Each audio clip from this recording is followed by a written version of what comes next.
Bueno, muy buenas tardes a todos y todas. Swashom, Swamek Shom, buenas tardes. Desde el colectivo Pedagogías Ancestrales les saludamos, muy contentos de estar en esta transmisión nuevamente, en esta 10ª espiral de pensamiento ancestral muisca, la cual con esfuerzos variados, con ante todo un impulso, una intención de poder divulgar estos procesos comunitarios, sociales que buscan fortalecer, recuperar la memoria y la identidad ancestral. Hemos iniciado pues este camino. Como ustedes saben, es una iniciativa que desde hace unos 5 años iniciamos, 6 años, sin ninguna intención económica, sin ninguna financiación, no es ejecución tampoco de ningún tipo de presupuesto, sino simplemente con la intención de fomentar esta identidad ancestral para construir una ciudadanía activa que cuide, que defienda los derechos de la madre tierra y en esas personas que tienen una descendencia, un linaje ancestral, poder fortalecer estos procesos de recuperación de la memoria, pero también fortalecer los ejercicios de gobierno propio que hay dentro de las comunidades emergentes, pero también las comunidades que desde ya hace algunas décadas han iniciado este camino del fortalecimiento del gobierno propio a través de la experiencia de los cabildos indígenas.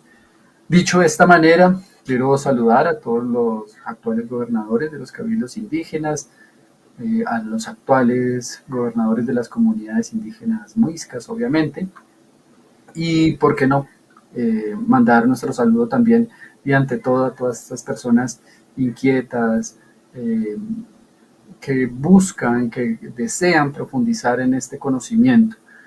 En esta intención, precisamente el día de hoy, pena con ustedes, creo que están timbrando en el apartamento de lado, me disculpo. Con esta intención, con esta búsqueda, hemos compartido esta invitación y hemos invitado al profesor José Rosso Gauta, un investigador muy reconocido alrededor de la cultura muisca, que con una investigación muy profunda nos ha compartido y ha generado una serie de libros, de documentos muy importantes desde diferentes puntos de análisis y desde diferentes aspectos también de la cultura muisca, que a través ya de décadas de investigación realmente facilita poder adentrarnos en el conocimiento de los pueblos muiscas, no del pueblo muisca, sino de los pueblos, reconociendo esta diversidad que existe dentro de las comunidades. Es por ello pues, que nos acompaña el día de hoy. La idea es conocer su trayectoria, pero también conocer a José Rosso Gauta, saber por qué José Rosso Gauta, este maestro tan querido y tan reconocido en el país, deseó investigar esta cultura propia, esta cultura nuestra, la cultura muisca, y que ha encontrado también en esa investigación.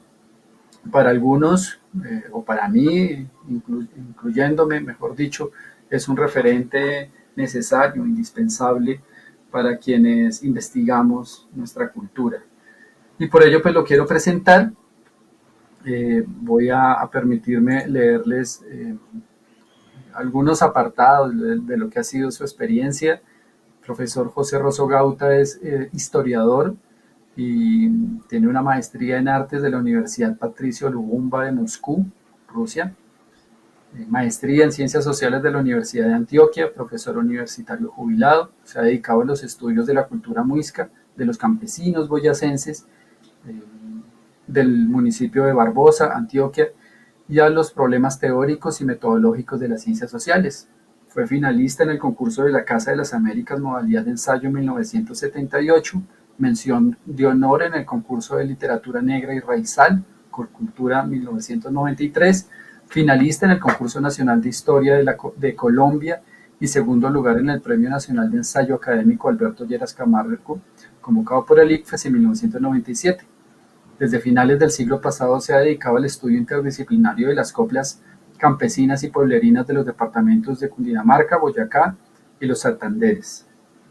En sus obras publicadas, que son bastantes y que seguramente nos va a contar acerca de ello en unos momentos, tenemos la cultura material de los muiscas, la organización social y política, coplas de la zona de influencia chiquinquireña, que es un documento realmente muy valioso, antología de poetas barboseños, mito y rito entre los muiscas, un libro muy conocido que precisamente hoy lo he estado observando, lo tengo por acá. Espacio y tiempo entre los muiscas, alimentación y medicina, un documento entre los muiscas, un documento o un texto también que tengo por acá, Relatos de la antigua Bacatá. Esta es la portada antigua, si no estoy mal, es el diseño anterior, hay una nueva edición. La política, administración en Barbosa, Antioquia, resistencias y silencios, cultura, identidad y mestizaje en los Andes orientales, qué interesante. Los movimientos sociales desde una perspectiva compleja y cultural, sistémica y pensamiento complejo, bueno, historia, cultura de Barbosa, Antioquia, Antioquia cuenta, estudios sobre los muiscas, en una producción muy importante que se reconoce como el portal en línea y ubicado también en Bucaramanga, que es la Casa del Libro Total, a quien dejaré que el profesor eh, también nos pueda socializar esta experiencia. Esto es apenas un poco, hay unos libros próximos a publicar, no son 10, son más de 30 textos y libros a publicar y que seguramente pues él nos hablará a continuación. Entonces, pues sin más preámbulos, para no extenderme más y con esta apertura, pues te agradezco, profesor José Rosogauta. Te abro el micrófono. Quisiera partir con una pregunta que inquieta a muchos y es, ¿qué motivó al profesor José Rosogauta para investigar lo muisca? ¿Cuál fue ese inicio? Pero pues antes, obviamente, compártenos tu saludo y bueno, ya, mejor dicho, el estudio, el espacio es tuyo. Saludo a las 18 personas que ya están en línea. Muchas gracias, profesor Rosogauta, por estar con nosotros. Buenas noches, César, y buenas noches a todos los oyentes y participantes de esta conversación. Espero que sea conversación y que no me dejen hablar solo. Eh, hay un aspecto que nos identifica casi a todos los que nos dedicamos a pensar alguna cosa de identidad, ya sean poetas, novelistas, historiadores, sociólogos, antropólogos, etcétera. Y es que generalmente uno cuando comienza a escribir cualquier cosa que sea, uno se está buscando a sí mismo. Entonces, eso fue lo que me llevó a mí a buscar a los muiscas, porque yo tuve la fortuna de estudiar en Europa y allá se da uno cuenta de que uno no es blanco, pero tampoco es indio, y a la larga entonces uno comienza a pensar su identidad. Entonces, para hacer mis trabajos de curso de cada año y para la tesis final, me propuse estudiar a los muiscas porque era el tema que más bibliografía había en ese momento en la Biblioteca de Historia de Moscú.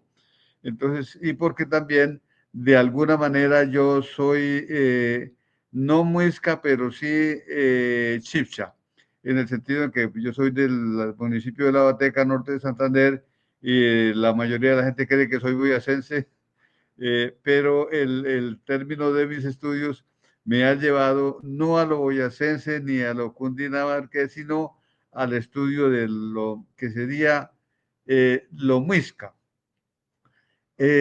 Hasta los años 80 yo escribí los libros de la cultura material y la organización sociopolítica y tenía una teoría cierta, era marxista.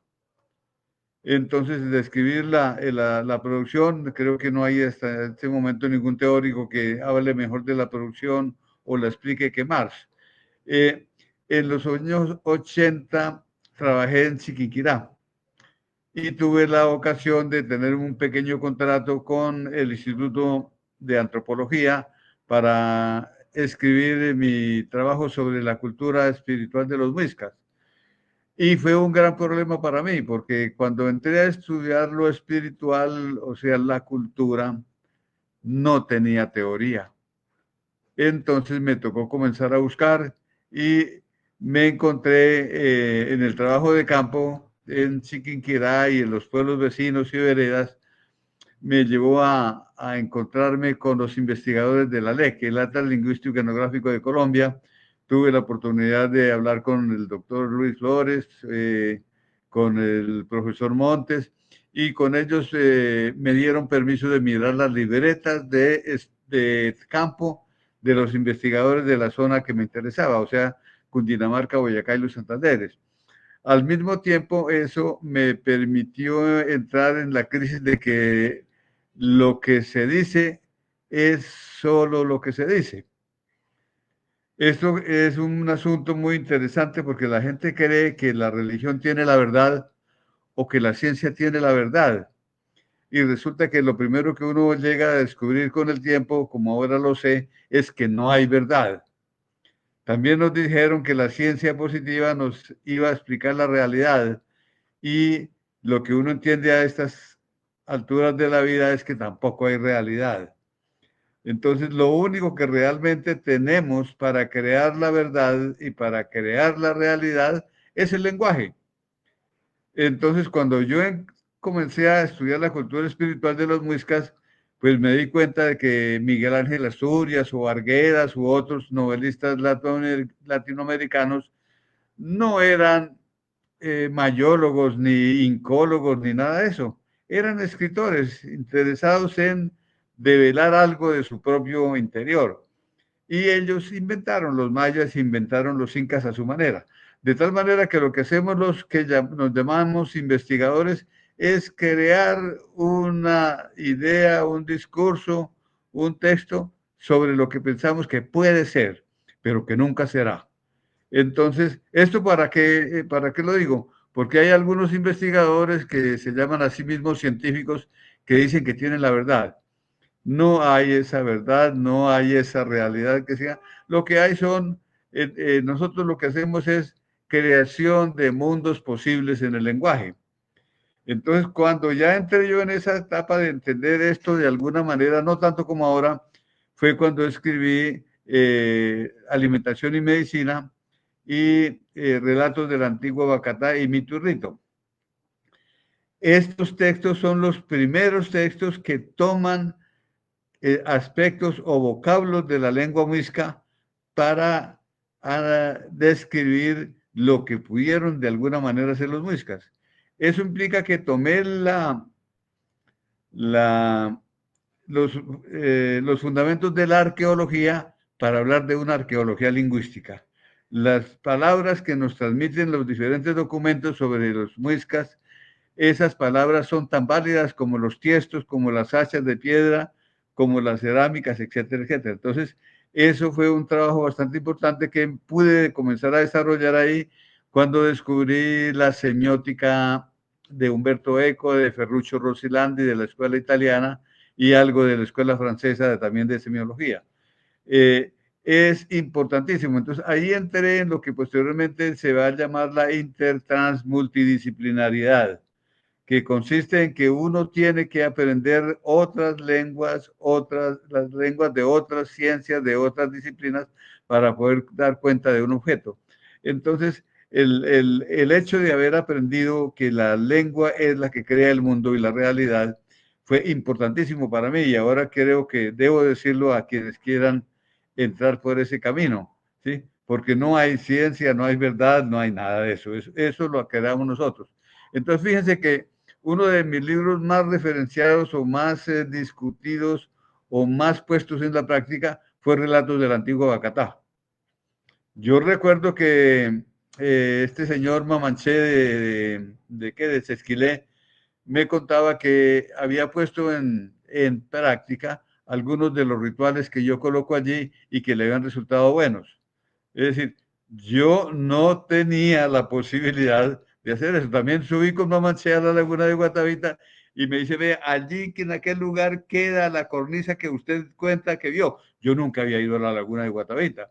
Entonces, yo estaba haciendo literatura, pero cuando uno hace creación, que es hacer literatura o sociología o historia, cuando uno hace creación, yo estoy pensando que hay una especie de comunicación cuántica en la cual los objetos le llegan a uno con sus informaciones. Entonces uno puede hacer literatura y crear mundos y esos mundos son posibles y son posibles de ser reales. Entonces, ese es lo interesante de crear. El cerebro nuestro no es tan de la física newtoniana como de la física cuántica. Entonces, nuestro cerebro está con las antenitas de vinilo puestas para captar cualquier cosa. Eso me ocurrió también cuando estuve trabajando con arte rupestre. Pronto yo encontré dos cuentos que hice, que son el de Bachue con la roca madre y el de Bochica con pinturas de diferentes partes de Cundinamarca. Y creé dos cuentos. Eso no es ciencia, eso es simplemente permitirle al cerebro usar su inteligencia posterior, epigenética, es decir, dejarse llevar por el objeto y percibir la información que el objeto mismo le lanza. Entonces, eso parece locura, pero es una de las maneras, y creo que uno de los textos más bellos que yo he escrito, además de los relatos del antiguo Bacatá, es el texto de la madre Bachue y arte rupestre. ¿Por qué? Porque son textos que no son científicos. Yo no puedo decir que eso es cierto, pero son bellos. Y crean imágenes en el lector, que es lo más importante, imágenes y emociones. Bueno, hacia los años 80, entonces yo entré en ese aspecto de la lingüística, la semiótica y la pragmática para poder dar cuenta de lo muisca. Y eso me ayudó mucho porque también ahí entendí una cosa, el mundo lo creamos en conversaciones. Esto que estamos haciendo es crear mundo. Es decir, cuando las diferentes religiones hablan de un Dios, el único Dios que existe somos nosotros en el lenguaje. Lo demás es cuento. Es decir, inclusive eso lo notó San Juan en el Evangelio, al comienzo. En principio eran verbos, el verbus era Dios. En el principio era el verbo y el verbo era Dios. Entonces, por eso en los mitos de los Kogis o en los relatos antiguos de Bogotá, el mundo se crea con palabras, el mundo se crea con deseos. Y eso es lo que ha ocurrido. Entonces, los mismos dioses son la salida de los deseos de los cerebros de los seres humanos. Se crean los dioses a imagen de semejanza de los hombres y más que todo a imagen de semejanza de sus deseos y fantasías. Bueno, la conversación, dijimos que crea el mundo, crea, por lo tanto, crea también la sociedad y crea el conocimiento, o eso que llamamos conocimiento. ¿Sí? La lengua tiene esa particularidad, es decir, la lengua trata de decir la verdad en un 50%, pero también dice mentiras en otro 50%. Sí, eso es una enseñanza de Humberto Eco que dice que lengua que no sirva para mentir no es lengua ninguna. Sí, porque las lenguas fundamentalmente tienen que esconder mucho de lo que se trata. Entonces, eso da la creación de mundos posibles. Entonces, mi trabajo es la creación de un mundo posible en el cual yo me he estado buscando a mí mismo. ¿Sí? Es decir, porque yo no estoy, nunca he pensado que he hecho ciencia. Siempre he pensado que la búsqueda de mí mismo es más importante. Y lo otro aspecto es la lucha constante de mi vida contra la ignorancia. Porque es que cuando uno escribe, cuando uno lee, cuando uno conversa, cuando uno publica, uno es un descarado, un impúdico, porque se presenta desnudo al público con su poca sabiduría y su mucha ignorancia. Es decir, cuando uno ya valora esto, prefiere a veces callar en vez de estar ululando, como ocurre con mucha gente que habla mucho pero no dice nada. Entonces, el decir, el buscarse, tratar de encontrarse y crear un discurso, crear un cuento, ¿sí? Es lo que yo llamo los mundos posibles.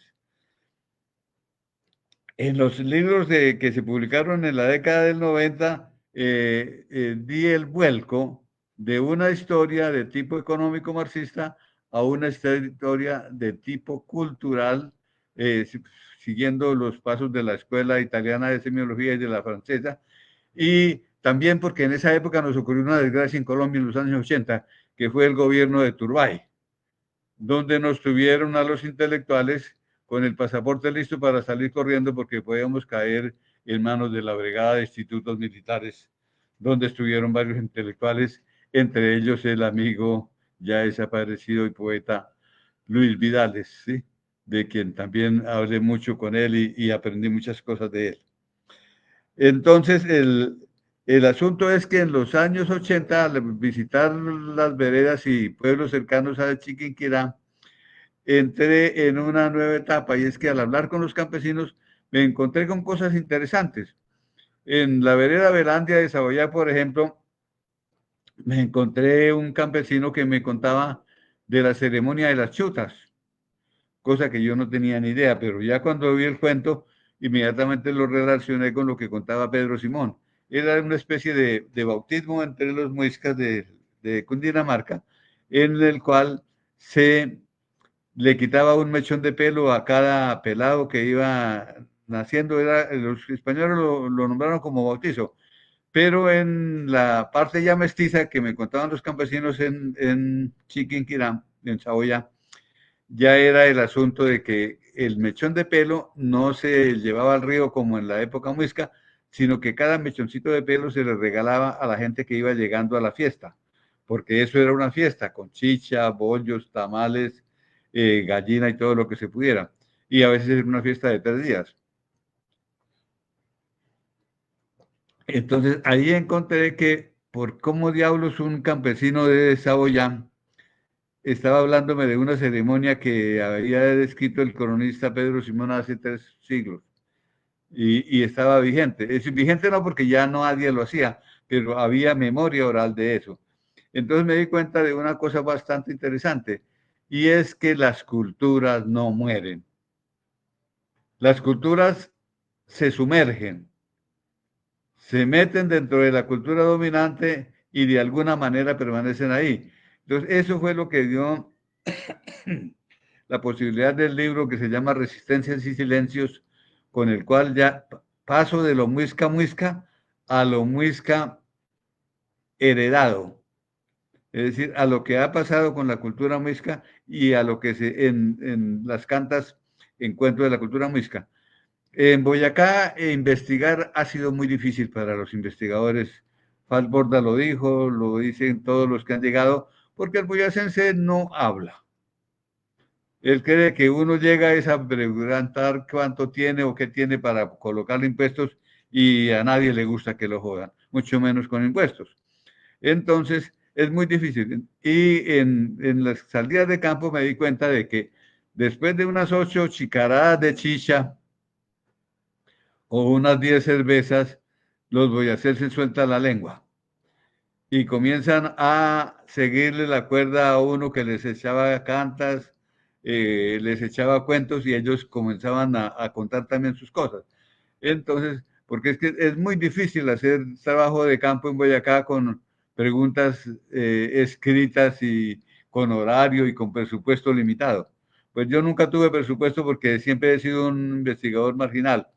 Marginal quiere decir que no he tenido ni los presupuestos que han tenido los científicos sociales y que mis trabajos no son tampoco muy bien leídos por los científicos sociales, sino más bien por la gente del pueblo.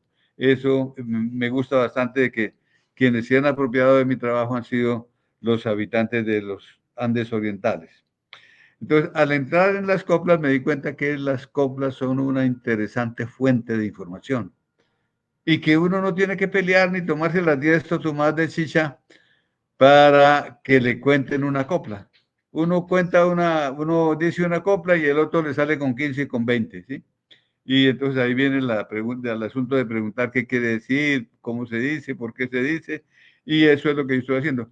Entonces en este momento me encuentro escribiendo, haciendo de amanuense prácticamente, de lo que quieren decir los campesinos cundiboyacenses y santanderianos en sus coplas, en sus cantas. Entonces ahí me encuentro que hay una herencia hispánica. Nosotros tenemos esa herencia hispánica, pero también tenemos una herencia indígena. Entonces mi papel es tratar de encontrar la una y la otra y describir los elementos que hay. Y me he encontrado que lo que decía en el libro de Resistencias y Silencios se amplía ahora mucho más. Es tan extenso el trabajo que estoy haciendo que llevo ya más de 20 años sentado escribiéndolo y el resultado va a ser entre 100 y 150 libros, los cuales los invito a leer gratuitamente en la editorial ellibrototal.com. Ahí pueden leerlos, no se pueden fotocopiar, no se pueden grabar, no se pueden nada, pero los pueden leer gratuitamente y creo que ahí estoy haciendo mi colaboración para que los futuros investigadores y los futuros políticos de la ancestralidad puedan entrar a tener mayores definiciones y mejores conocimientos para su trabajo. Todo eso me llevó a otro asunto, que es que yo a final de los años 90 tuve la oportunidad de hacer un posgrado en la Universidad de Antioquia y en eso nos trajeron varios investigadores franceses y entre ellos vino Edgar Morin. Yo estaba haciendo lo que planteaba Edgar Morin sin darme cuenta. Es decir, lo estaba haciendo en la práctica, estaba aplicando la interdisciplinaridad, estaba aplicando cosas. Cuando vino Morin, en varios seminarios que tuvimos en diferentes ciudades del país, pude profundizar y fue cuando escribí los movimientos sociales desde una perspectiva compleja y cultural. Y en los primeros 5 años de este siglo, publiqué los 3 libros de Sistémica y Pensamiento Complejo, que también van a estar en el libro total para que los lean. Son 3 volúmenes que están dedicados al pensamiento complejo y a la sistémica. Es decir, a la manera de pensar en el siglo XXI, a la manera de pensar y de investigar. Entonces, ese es un aporte teórico que les dejo ahí para que ustedes se entretengan un rato. Bueno, yo creo que con esto el último tema que tengo para que darles la palabra a ustedes es el de el colonialismo. Resulta que todos los movimientos sociales de indígenas, negros, campesinos y otros movimientos tienen que ver con el colonialismo. Entonces, una de las cosas que he entendido ya es que el colonialismo no es lo que nos dicen los libros de historia, de que llegaron, mataron, comieron del muerto y se llevaron las riquezas. Eso es lo pasajero, eso fue lo que pasó en los primeros 50 años. Pero ya llevamos 5 siglos de colonialismo y el colonialismo más pesado, más duro y más fuerte es aparentemente el más débil, el del conocimiento, el de la verdad, el de la religión, el de la manera de ser, el de la manera de manejar el cuerpo. Muchos de mis libros, yo creo que por lo menos unos 15 libros de los que voy a publicar, van a hablar sobre sexo, no porque yo quiera hablar sobre sexo o porque sea un viejo verde, sino porque en las cantas de Cundinamarca, Boyacá y los Andes mencionan muchísimo el sexo. Y son libros donde se va a explicar todos los vocablos que usa el pueblo andino para hablar de sexo, de relaciones sexuales y de todo esto, en la creación de un lenguaje que no sea entendido por el colonizador, por el dominante. Entonces se reviven palabras muiscas o se mantienen, se crean palabras, etcétera, etcétera. ¿Por qué? Porque, digamos, hay una cantidad de coplas que dice que ahora que no está el amo vamos a decir tal cosa, ¿sí? Ahora que no esté el amo vamos a cantar o vamos a hacer esto o lo otro. ¿Por qué? Porque la cultura indígena estuvo subrepticia, estuvo debajo de la cultura dominante. Entonces, aparentemente uno cree o le han dicho que los campesinos y pueblerinos de los Andes orientales somos católicos.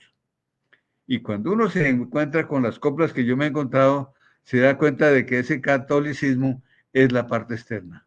En el fondo, de alguna manera, seguimos siendo indios.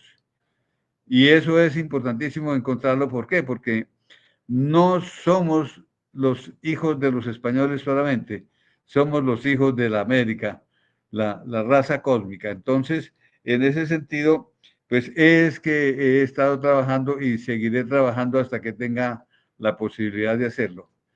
Entonces, yo les dejo estas inquietudes para ver qué preguntas tienen para que conversemos. Muchas gracias, profe. Me tomo el atrevimiento de decirle, profe, así tan confianzudo. Creo que una excelente primera intervención. Haces un análisis y un barrido de tu trayectoria, dejándonos, creo que no solamente una descripción de la experiencia, sino algunos elementos que yo consideraría que ya es sabiduría, ¿no? La sabiduría es diferente al conocimiento intelectual o al memorizar datos, fechas, situaciones, un ejercicio lógico-matemático o memorístico nada más, sino que ya nos das unos aportes desde tu experiencia que nos sirve incluso para la vida, que es gran parte de la vocación de estos espacios y es conocer también a la persona y no solamente su trayectoria académica. Dicho esto, creo que resaltaría acá lo que mencionas acerca de recrear mundos posibles y poder vivirlos y generar posibilidades, porque es lo que hemos buscado a través, y han buscado muchos a través de recrear nuestra memoria ancestral con estos matices que dejó la colonialidad cultural, en los cuales, si bien hay una marca de mestizaje biológico, jurídico, histórico, eh, también hay un linaje y una memoria ancestral, como tú mencionas, que está sumergida dentro de la cultura dominante, pero que no está ahogada, ¿sí? Y tú indicas allí un camino para trasegarlo, para caminarlo, no para seguirlo de pronto de una manera religiosa con los ojos tapados, sino para caminarlo, y creo que esto es vital, más y haciendo un hincapié en un contexto en el cual el colonialismo cultural está en boga, ¿no? Hoy en día muchas familias urbano-rurales pueden tener prácticas culturales indígenas, es decir, preparar su chicha, sea para alguna festividad de San Isidro Labrador o sí, San Isidro Labrador o la fiesta del campesino en muchos municipios cundiboyacenses y sursantanderianos en junio, que coincide con el solsticio, que coincide con el Inti Raymi, que coincide con el Corpus Christi o la fiesta del sol en la Sierra Nevada. Puede preparar su chicha, incluso no de pronto matar un venado como era antes y comerlo ceremonialmente, brindándolo a todos, y no solamente una familia, pero sí hacerlo con unas gallinas, un chivo, sí, de manera ceremonial practicar ello y celebrar la vida. Pero si le mencionas esto, va a decir Virgen Santísima, no me diga eso, que eso es del diablo, ¿no? Se va a sorprender, y creo que esa es la apuesta que hacemos en pedagogías ancestrales, es lo que buscamos, y es recomponer unos conocimientos y un saber para dar una respuesta y una forma diferente al relacionamiento con la naturaleza y con este territorio del agua, que son los páramos, que son los valles interandinos, las serranías de toda la región cundiboyacense, y podríamos decir casi que la cordillera oriental, que si no es muisca, bien si es en gran mayoría chibcha, en una gran mayoría. Dicho esto, profesor, yo quisiera, antes de leer algunas de las preguntas, que invito también que las vayan escribiendo en los mensajes de esta charla, de este diálogo con el maestro y profesor José Rosso Gauta, quisiera hacerte una pregunta también precisamente que nos pueda guiar. Pueden haber desde tu criterio críticas a los procesos muiscas, ¿no? Obviamente, y es necesario recibir críticas, ¿no? Pero, ¿qué sugieres? ¿Qué aconsejas también desde tu mirada? Ahí sí, como chipcha, como bien lo decías en el inicio de tu intervención, ¿qué sugieres? ¿Qué camino debemos de seguir y que debe de seguir estas generaciones que seguramente seguirán defendiendo un punto de enunciación y una identidad familiar y un linaje familiar muisca o chipcha? Esto por un lado. y cómo esto también sirve para la construcción de nación y de este país. Puede ser una pregunta más grande, te arrojo las dos de una vez. Esto alimenta la construcción de nación, de cultura nacional, sirve para esa ciudadanía colombiana, le da alguna respuesta. Gracias, profe. Voy a ir haciendo el inventario de qué otras preguntas hay y silenciaré mi micrófono. A ver, yo miro una cuestión bastante interesante en, en la aparición a partir de los años 80 y en los 90 de diferentes cabildos, de diferentes organizaciones indígenas que antes no se daban o que estaban también en la clandestinidad y que solamente se reconocían por algún título de un resguardo, pero no el movimiento indigenista ancestralista que se ha venido desarrollando. Yo creo que me siento muy orgulloso de haber colocado mi grano de arena en algunas cosas de esas, sobre todo con los libros de los relatos del antiguo Bacatá y Mito y Rito y Espacio y Tiempo, que les dio a las comunidades una cantidad de elementos para ellos comenzar a soltar la lengua. Sí, porque hay que ver la cantidad de cosas que los nuevos investigadores han sacado de los que llaman taitas o de los viejos. Entonces, eso es interesante porque cuando yo escribí el libro de los relatos de Bogotá lo hice como literatura, pero es que la realidad indígena es muy bella. Y hay una cosa bastante interesante que yo les rogaría que comiencen a escudriñar a ustedes, los jóvenes, y es la forma del pensamiento indígena. No importa que lo aprendan de los Kogi, no importa que lo aprendan del Incario, no importa que lo aprendan de México, porque a la larga los comunistas tienen una frase muy manida que decía que el que vio un indio los vio a todos.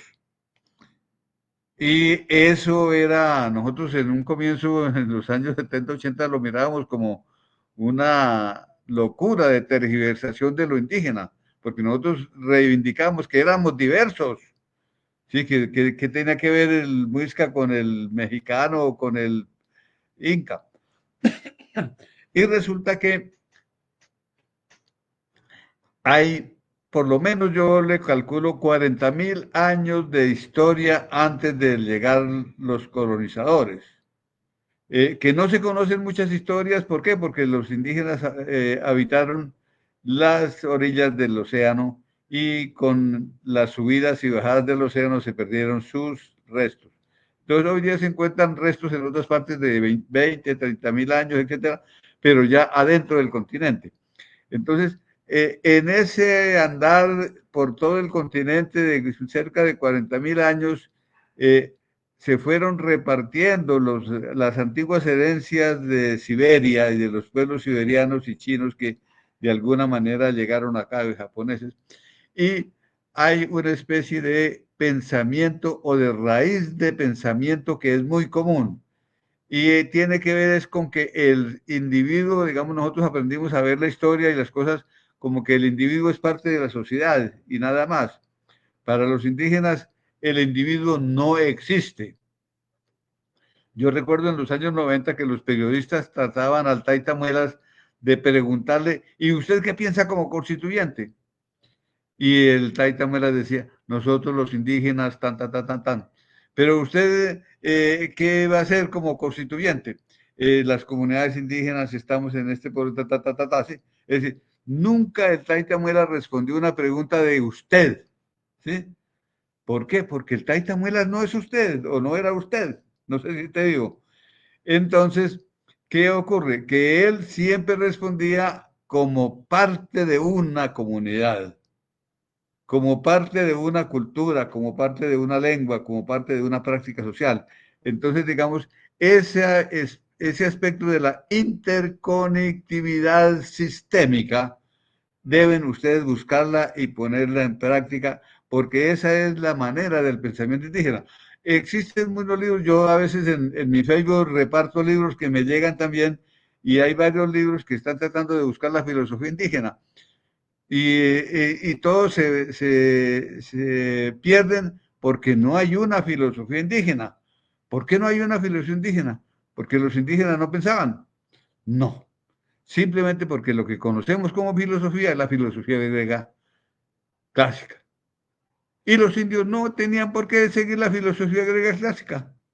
Ellos siguieron su propia manera de pensar, su integración. Por ejemplo, yo veo que los mayas inventaron el método científico antes que la ciencia de Occidente, porque los dioses, o los dioses no, las seres, los creadores y los formadores, porque nosotros no teníamos dioses, que es otra palabra que todavía los investigadores siguen utilizando. En América no había dioses.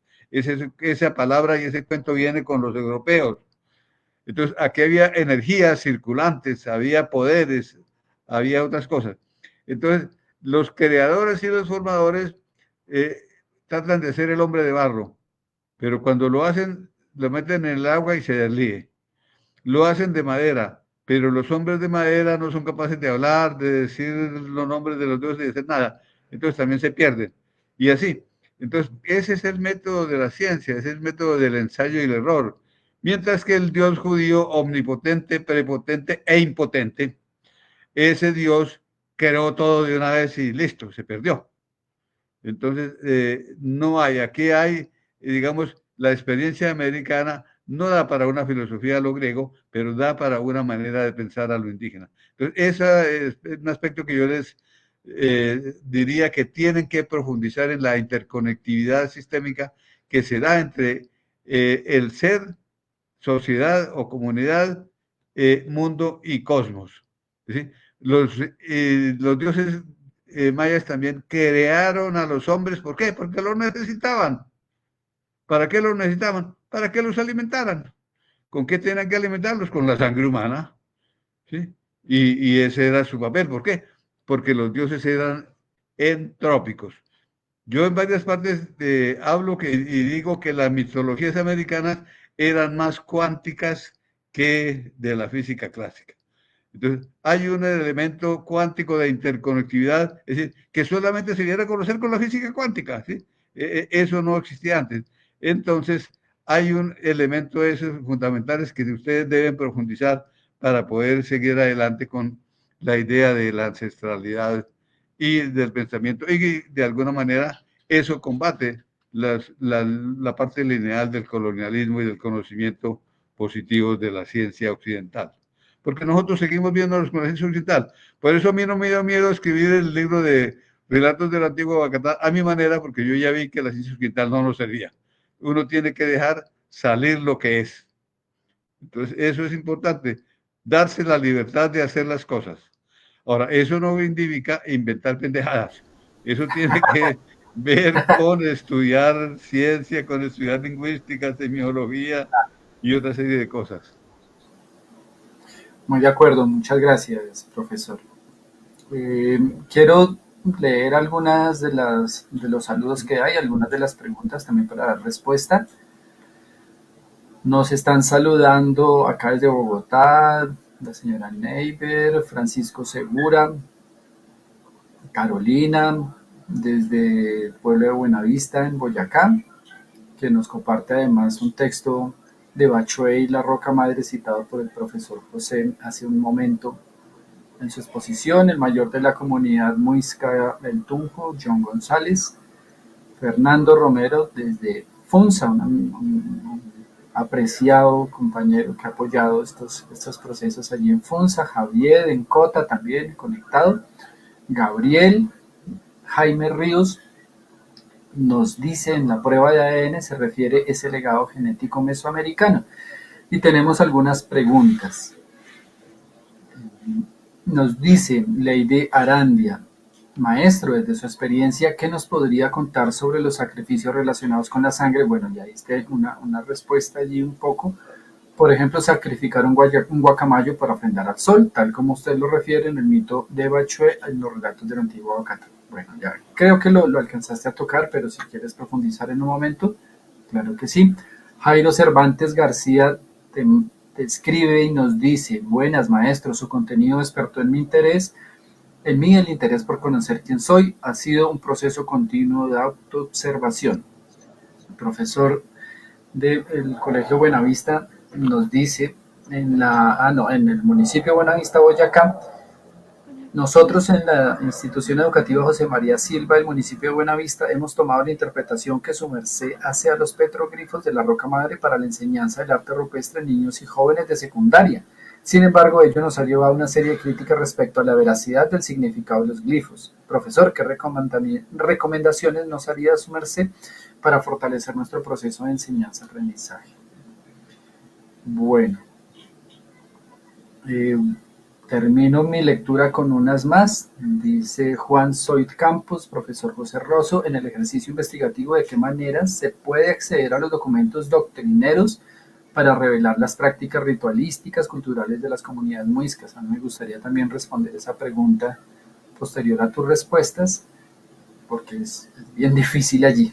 Pero bueno, soy de Chiquinquirá, siento y pienso mi devenir histórico como perteneciente a la comunidad Clan Quira y contribuyendo desde la transmultidisciplinariedad como Chiqui. Bueno, y hay un ejercicio de investigación directamente Chiqui y Kira viene más de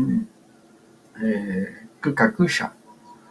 Y es, digamos, en los textos documentales que hay alrededor, o los documentos que hay alrededor de la lengua muisca, los cuatro fuentes primarias de la lengua muisca, Kuka es pueblo y Kijisha es falda, eh, pero podríamos extendernos posteriormente. Bueno, esto digamos frente a las preguntas, te devuelvo la voz, profesor José Rosso Gauta, para que puedas darle respuesta y bueno, ahora continuamos. A ver, son tantas las preguntas que dijeron que, es decir, las recomendaciones en términos generales que yo puedo dar a los que se están más atrás en el camino, porque yo ya estoy llegando a la etapa final, es tomar en serio lo que se está haciendo, buscar todas las fuentes posibles, es decir, las fuentes escritas, los archivos, los documentales, estudiar la etnografía de otros pueblos, saber muchas cosas, digamos, de lo que yo he escrito sobre los muiscas, me refiero con mucha necesidad a los Kogi. Y alguien dirá, pero ¿cómo diablos podemos tomarlo de los Kogis para explicarlo de los muiscas? Es bastante sencillo para mí. La lengua es prácticamente la misma, son variantes dialectales lo que hay entre muisca y Kogi. eh, Hay una cantidad de cosas que, digamos, no se han estudiado porque no hay todavía las fuentes posibles. Digamos, eh, yo encontré buscando la lingüística, buscando la toponimia desde la Sierra Nevada de Santa Marta hasta la Sabana de Bogotá, me encontré con que los caracoles no llegaban, como dicen los cronistas, por el río Magdalena. Los caracoles llegaban atravesando el Cesar, atravesando norte de Santander y entrando por Boyacá y llegando hasta Bogotá. Los caracoles marinos que eran muy importantes en el culto. Entonces a eso lo llamé el camino de los caracoles. Eh, entonces hay muchas cosas que no se conocen y que hay que comenzar a mirar fuentes y a inventar historias. Yo no me canso de recalcar que tenemos que inventar historias. ¿Por qué? Porque tenemos que crear conversaciones para hablar del pasado. Eso es todo. Entonces, no preocuparse tanto por lo estrictamente científico positivista, sino por la creatividad de lo que puede salir del corazón, ¿sí? Más que del cerebro. Es decir, el corazón tiene una cantidad de cosas que ver con el conocimiento, con el comportamiento, con la interconectividad sistémica de la que yo digo que deben investigarla mucho más y ponerla en juego en sus estudios, en sus investigaciones, en la creación de sus cuentos. Entonces, es decir, es bastante difícil porque eh, no hay camino, como decía Machado, se hace camino al andar. Y cuando uno hace camino, no importa el, lo que se diga, lo que se haga, lo importante es dejar la huella, que creo que es lo que yo he tratado de hacer, de dejar una huella, de dejar inquietudes, de crear polémicas, de crear una serie de ideas que otros que vienen pueden explotar y pueden agrandar. Sí, de ahí que pues decidí, por ejemplo, colocar gratuitamente la lectura de todos mis libros en el libro total, porque es una colaboración, porque la gente no tiene con qué comprar libros. Editar libros en este momento es demasiado costoso. Entonces, estos libros que están en el libro total van a estar disponibles para ustedes gratuitamente y ahí van a encontrar muchas cosas con las que van a estar en desacuerdo, con las que pueden ponerse de acuerdo y con las que pueden, de donde pueden sacar elementos tanto pragmáticos como lingüísticos y de teoría para comenzar a abrir su propio camino. Cada quien debe abrir su propio camino, no hay una manera, es decir, no se puede enseñar a investigar. Yo no creo en los métodos de investigación. Lo que sí creo es en que entre más teorías tenga uno, más fácil te puede hablar. Es decir, tenemos que manejar elementos mínimos de la física clásica y de la física cuántica. Tenemos que manejar ahora elementos de inteligencia artificial. Tenemos que manejar elementos de lingüística, de literatura, etcétera, etcétera. Entonces, ¿por qué? Porque el que se mete en estos caminos tiene que ser un creador, tiene que ser un inventor. Y hay cosas, hay teorías, hay libros que le pueden inspirar a uno y seguir uno cada quien su propio camino. Muy bien, profe, quienes necesiten, quieran tener uno de sus documentos en físico, ¿cómo los pueden obtener? A los que nos gustan, eso es también como una manía, ¿no? Creo que lo citabas hace un momento eh, y es una muy buena sana manía, nunca será suficiente tener tantos libros, ¿no? Y poder viajar como en el tiempo y podernos sumergirnos con un hábito un poco más táctil que nos permite oler, tocar, alejado de una pantalla y de los tiempos que impone también esta doctrina tecnológica actual y volver a leer, que fue algo que aprendimos hace mucho tiempo, quienes lo deseamos obtener, ¿cómo hacemos, profesor? ¿Le escribimos, lo llamamos? ¿Hay algún lugar acá? ¿Me los manda? ¿Le ayuda a Sí, no, repartir? ¿Qué podemos hacer?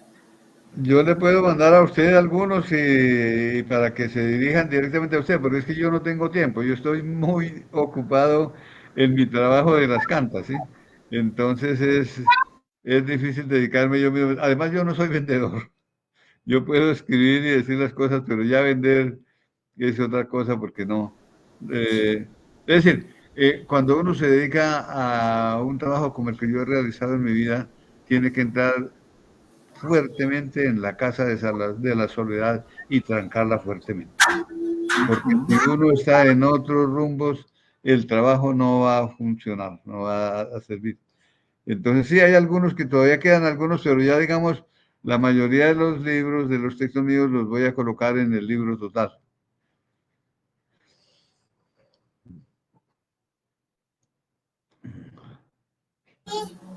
Qué pena, tengo que arreglar una excavadora. Llegó mi niño. Prefiero hacerlo así en vivo. Toma, niño. Muchas gracias, profesor.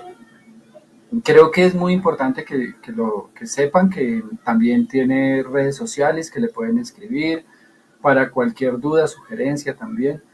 Es muy importante validar estas personas que han hecho estas investigaciones y que tienen estos documentos, pero además que podamos obtenerlos. Creo que también es un apoyo muy importante en el momento en que uno compra un libro, ¿no? Porque compramos muchas cosas, pero muy pocas veces nosotros decimos, voy a apoyar esta escritura, voy a apoyar esta documentación haciendo esta compra. Bien, quería hacer una afirmación frente al tema de la historia y de recrearla, ¿no? Porque el investigador está sumergido también en el contexto que está investigándolo más quienes tratamos de investigar nuestra memoria, nuestro territorio, tenemos una impronta y como tú lo mencionas, es un viaje hacia adentro de nosotros, ¿cierto? Es un recorrido para descubrirnos a nosotros mismos. En ese sentido, pues, invitar a que sigan profundizando en estas investigaciones, en estas lecturas, pero también recrear, porque somos nosotros ese ancestro que estamos buscando, ¿no? En nuestra memoria, en nuestra impronta infantil. Y digo esto porque últimamente lo he tenido también bastante en la mente y en el corazón, en el puku, como decimos nosotros, que es como esta parte emocional y biológica que dice la lengua muisca.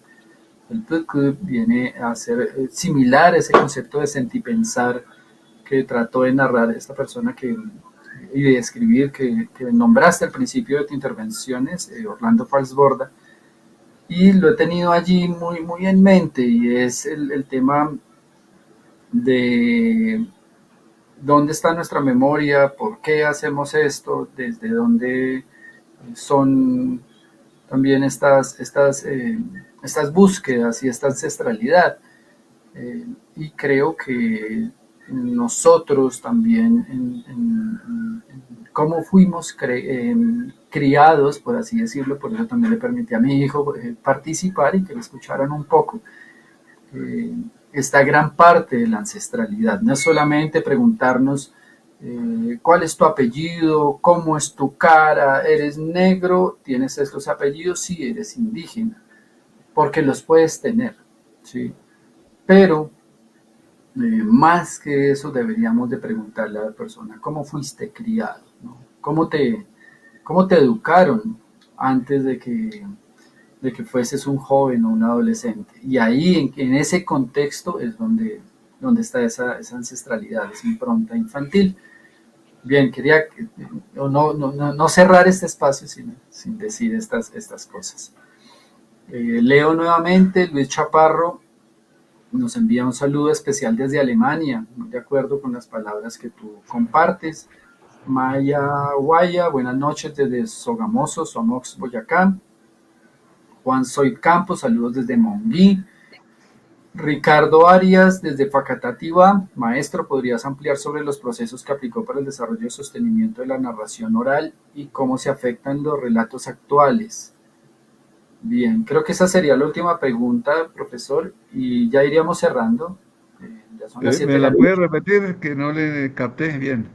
Claro, con gusto.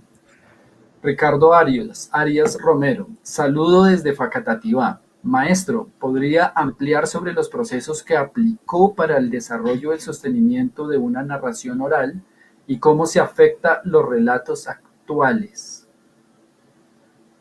Creo que A lo ver, menciona sí, hace un momento. yo le comentaría lo que estoy haciendo con las coplas o cantas. Es decir, por mi edad ya soy un abuelo sabedor, supuestamente, ¿no? Que es lo que de lo que ustedes hablan.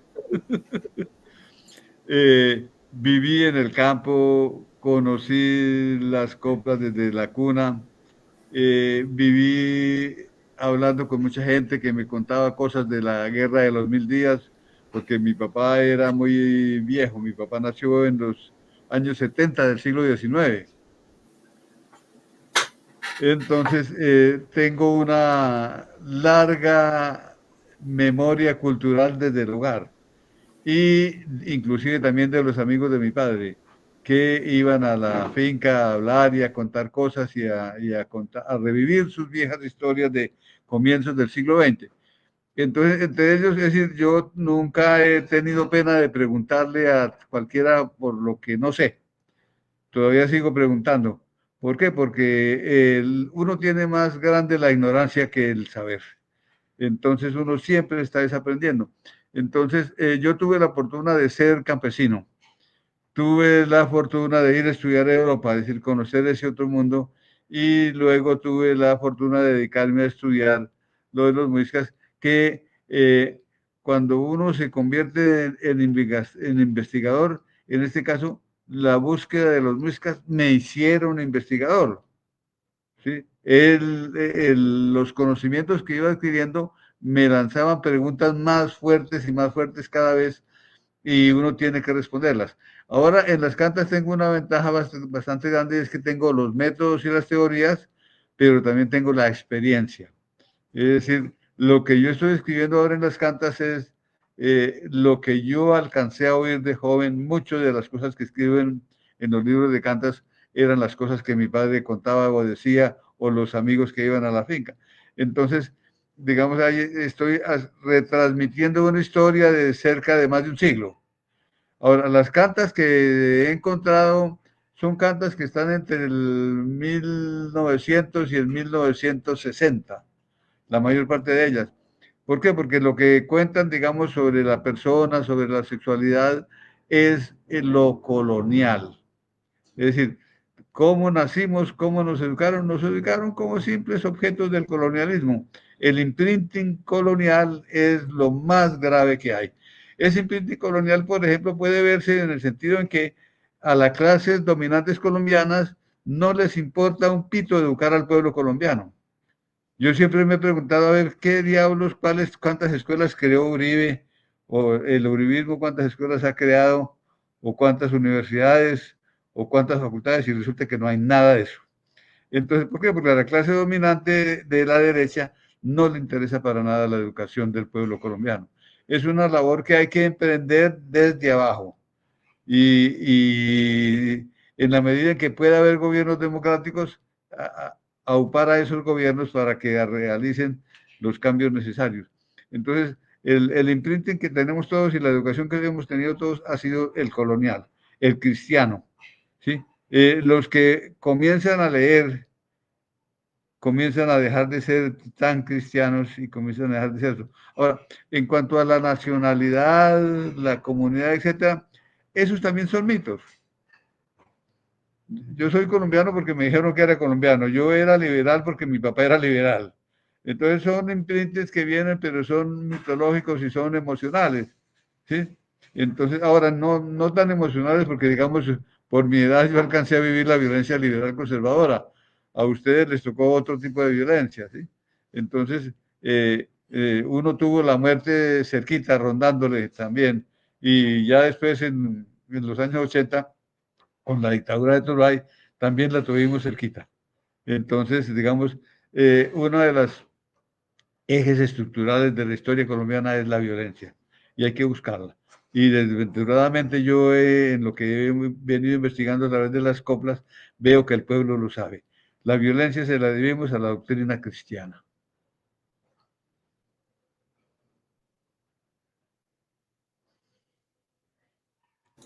Sin palabras, creo que diste una excelente respuesta. Yo, yo me siento muy satisfecho. Es diferente hablar con estas personas, y lo digo porque hay personas que se consideran así, con todo respeto, muiscólogos, ¿sí? Que ejercen la muiscología, digamos, como área, podría compararse con la egiptología, ¿cierto? Pero otra cosa es reconocer en primera persona una experiencia de vida, una experiencia investigativa y cómo esto se compacta en un saber, ¿no? Pues allí hay un saber muy valioso que nos has compartido. Hay una última pregunta que quiero cerrar. Ahora sí, nos dice González John, o John González, profesor Gauta, una pregunta. Mi nombre es Esteban González, soy hijo del mayor John Freddy de la comunidad Tunjo. En esta reconstrucción del pueblo muisca ha habido muchos investigadores muy académicos y neutrales que han adelantado mucho conocimiento y que han puesto las bases de lo que hoy muchos caminan. Me surgió una pregunta.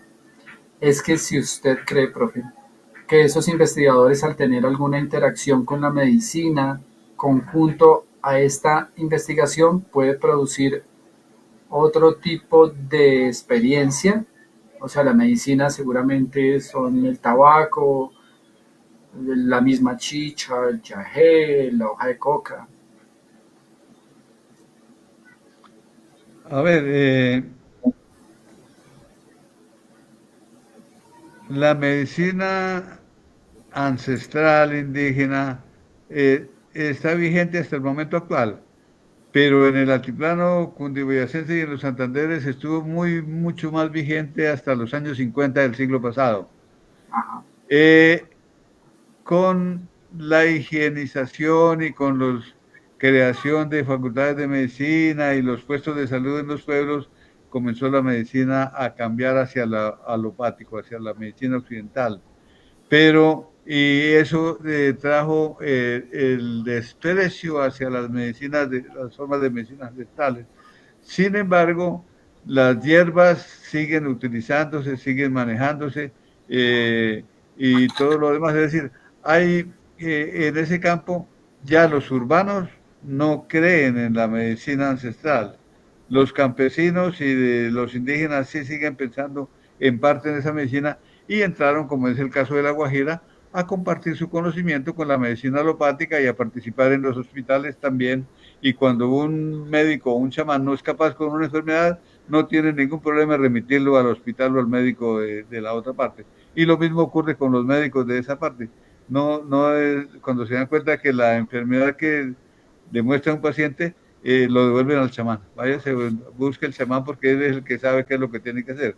Entonces Ajá. son dos tipos de medicinas muy diferentes, pero ya en algunas partes se están complementando. También en el Chocó es muy claro eso con las parteras ancestrales y los métodos actuales de parto. Entonces, yo estoy entre los libros que van a salir, hay varios sobre medicina. Hay uno que me llama mucho la atención y es el tipo de enfermedades que traen las cantas. Eh, a veces es difícil encontrar el significado ancestral, pero hemos tratado hasta lo posible de llegar a ese significado ancestral y mirar ese tipo de enfermedades que se daban. Listo, muy bien, muchísimas gracias. Creo que con este tema de medicina cerramos este espacio. Estoy compartiendo en este momento la página ellibrototal.com, donde encuentran las obras digitalizadas y se pueden leer. De hecho, gran parte de algunas obras, no todas, se pueden escuchar, están en audiolibro, Ah, sí. para que puedan también consultar la documentación del profesor José Rosso Gauta y su producción bibliográfica. Seguramente también en algunas semanas posteriormente eh, podré organizar con él también para poder distribuir y vender sus libros. Hace algunos años vendimos algunos. En mi posesión creo que tengo el poemario, hay algunos textos, pero volveré a lanzar también por medio de fotografías en redes sociales para que ustedes puedan adquirirlos de manera física. Cierro este espacio no sin antes agradecerle, profesor, por su tiempo, por su disposición. Sé que allá en Bucaramanga hace un calor bien bueno para encerrarse en una habitación a dar una charla en este momento. Lo digo porque pues, mi familia es de Socorro, Santander, estamos como a 3 horitas, pero es el mismo calorón, dicen por allá. Con ganas de visitarlo, profesor, espero cumplir esa iniciativa y pues encontrarnos en un futuro. A todos los y a todas quienes nos acompañaron en este espacio, sea esta una invitación para seguir navegando en el conocimiento ancestral, fortaleciendo nuestra identidad a partir de la investigación de un universo que muy bien como nuestro querido profesor José Rosso Gauta nos lo menciona, es necesario recrear y no dejar apagar. Yo cerraría con esas palabras, no sé, profe, si tú quisieras hacer seguramente un mensaje de despedida y de cierre.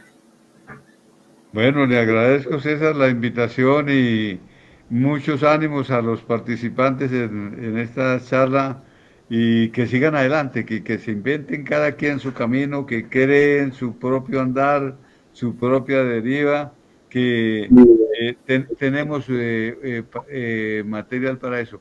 Porque hay una cosa que poco se dice, porque se cree que el pueblo colombiano es un pueblo de imbéciles, de idiotas. Nosotros somos demasiado inteligentes. Y lo digo yo que estudié con gente de 115 países del mundo.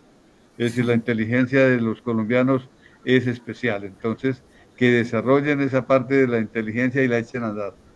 Y felicidades a todos. Muchas Muchas gracias, gracias. profesor. Finchinga, Buenuca, muchas gracias a todos, a todas. Chao, buena noche, que estén muy bien. Bueno.